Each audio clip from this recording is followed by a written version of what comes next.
తెలియదు.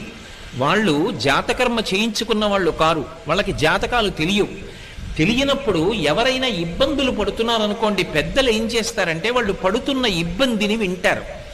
బహుశः జాతకంలో వీళ్ళకి ఈ దోషం ఉండి ఉంటుందేమో అని అనుమానం ఉంటే ఓసారి శ్రీకాళహస్తి వెళ్ళి దర్శనం చేసుకో అంటారు.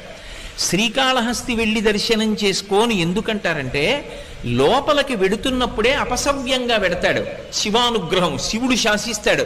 అపసవ్యం నీకిష్టం, వాడు నాకు అపసవ్యంగా వచ్చాడు, అవమానం నాకు, కానీ నేను దాన్ని సత్కారంగా స్వీకరిస్తున్నా, వాడి జోలికి నువ్వు వెళ్ళడానికి వీల్లేదు.